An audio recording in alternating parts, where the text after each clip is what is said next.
যে 1 বছর যেতে না যেতেই আরেকটা জুলাই আসতে না আসতেই ঠিক আগের মতো প্রত্যেকটা জায়গায় একইভাবে চাঁদাবাজি হচ্ছে, আগের মতোই মাদকের সিন্ডিকেট গুলো চলছে, আগের মতোই দুর্নীতির আখড়াগুলো চলছে, আগের মতোই বিভিন্ন জায়গায় তোষামোদি, তেলবাজি, এই যে কালচারগুলো, এই কালচারগুলো বিভিন্ন সরকারি অফিস আদালত থেকে শুরু করে প্রত্যেকটি জায়গায় চলছে। আমরা যখন আবার দেখছি এই সরকারি অফিস আদালত, থানা থেকে শুরু করে ইউএনও অফিস, হাসপাতাল থেকে শুরু করে ভূমি অফিস, কোন জায়গায় এখনো টাকার যে খেলা যেটি এখন পর্যন্ত বন্ধ হয়নি, তখন আমাদের আবার এই রাজপথে নেমে আসতে হয়েছে। আমাদের মনে হয়েছে এই যে সংগ্রাম, এই যে লড়াই, এটা শুধুমাত্র একজন হাসিনা পালিয়ে যাওয়ার মধ্যে সীমাবদ্ধ নয়। এই অন্তর্বর্তীকালীন সরকার তাদের জায়গা থেকে তাদের সবচেয়ে বড় একটি ব্যর্থতা হচ্ছে, যারা হাসিনাকে স্বৈরাচারী হাসিনা বানিয়েছে তাদের কারো শাস্তি এখন পর্যন্ত এই সরকার নিশ্চিত করতে পারেনি। আপনারা যদি দেখেন ওই জুলাই অগাস্টে আমলাতন্ত্রের সচিবালয় থেকে শুরু করে সরকারি অফিসে বিভিন্ন নামে বেনামে বিভিন্ন সরকারি কর্মকর্তা কর্মচারী হাসিনার তোষামোদি করতে রাজপথে নেমে এসেছিল, কিন্তু যারা সরকারি সুযোগ সুবিধা নিয়ে হাসিনার তোষামোদি করতে জনগণের বিপক্ষে গিয়ে রাজপথে নেমে আসলো, তাদের শাস্তি এখন পর্যন্ত কেন নিশ্চিত করা হলো না?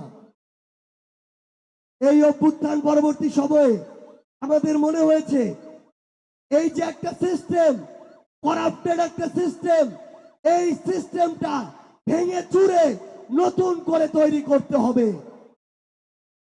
একটা নষ্ট, একটা খারাপ, একটা মেয়াদ উত্তীর্ণ বাড়ির মালিককে আমরা হটিয়েছি, কিন্তু ওই বাড়িটাকে ধ্বংস করে এখন সেখানে নতুন করে জনগণের আকাঙ্ক্ষার ভিত্তিতে আগামীতে বাড়ি নির্মাণ করতে হবে।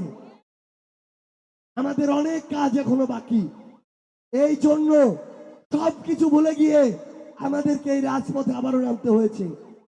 কিন্তু এই 10 মাসে, 11 মাসে কিংবা 1 বছরে আমরা এমন অনেক বিষয় দেখেছি, শুধুমাত্র রাজনীতিবিদরা, শুধুমাত্র সরকারি কর্মকর্তা কর্মচারীরা কিংবা আমলাতন্ত্রের অনেকে তাদের জায়গা থেকে ভালো হলে কাজ হবে না। আমরা যারা সাধারণ জনগণ আছি আমাদেরও ভালো হতে হবে। আমাদের মধ্যে অনেকে আছি ছোটখাটো ব্যবসা করি, বিভিন্ন জায়গায় কাজ করি, হয়তো রিক্সা চালাই, অটো চালাই, কিন্তু আমরা যদি সুযোগের অভাবে সৎ হই তাহলে দেশের অগ্রগতি সম্ভব না। এখানে কোনো রিক্সা নাই, যেই ভাড়া 50 টাকা, রিক্সা নাই দেখে আমি 100 টাকা চাইলাম, এই মানসিকতা নিয়ে ভালো দেশ হবে না। বাজারে একটা সবজির দাম 100 টাকা, বাজারে অন্য দোকানে সেই সবজি নাই, আমি 200 টাকা চাইলাম, আমি যদি এই সুযোগ সন্ধানী হই দেশের অগ্রগতি হবে না। আমি একটা ব্যবসা করি, আমার এখানে এলপিজি গ্যাস আছে, নরমালি দাম 1300 টাকা, বাজারে সংকট, আমি এখন 1500 টাকা চাচ্ছি। আমি যদি এমন ধান্দাবাজ ব্যবসায়ী হই দেশের উন্নতি হবে না। আমাদের প্রত্যেকের নিজেদের জায়গা থেকে নিজেদের দায়িত্বটা পালন করতে হবে। আমরা আপনাদেরকে অনুরোধ করব, অভ্যুত্থান পরবর্তী বাংলাদেশে দয়া করে আপনারা সুপারিশের আশায় কিছু কিছু নেতার পিছে পিছে ঘোরার অভ্যাসটা যে আছে আমাদের অনেকের, এটা আমাদেরকে বন্ধ করতে হবে। আমি আপনাদেরকে অনুরোধ করব, ভোটের আগে দয়া করে আপনারা আপনাদের বিবেককে, ব্যক্তিত্বকে 500-1000 টাকার কাছে বিক্রি করে দিয়েন না।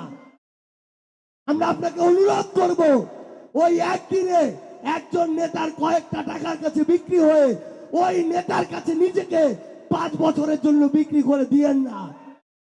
একজন নেতার কাছে 1000 টাকা নিয়ে একটা ভোট যদি আপনি দেন, ওই নেতা পরের 5 বছর আপনার কাছে 10 টাকা যে টাকা নিলে তাকে দায় দেওয়ার মতো বিবেক আপনার থাকে না, তাকে দায় দেওয়ার মতো অধিকার আপনার থাকে না। তাই আপনাদেরকে অনুরোধ, আমরা যেন প্রত্যেকে নিজের জায়গা থেকে নিজের দায়িত্বটা পালন করি। আমরা যেন দলের দাস না হয়ে যাই, আমরা যেন মার্কার দাস না হয়ে যাই, আমরা যেন ব্যক্তির দাস না হয়ে যাই। সৃষ্টিকর্তা যে বিবেক বোধটা দিয়েছেন, এটাকে কাজে লাগিয়ে সবচেয়ে ভালো মানুষটাকে যেন আমরা আমাদের প্রতিনিধি নির্বাচিত করি।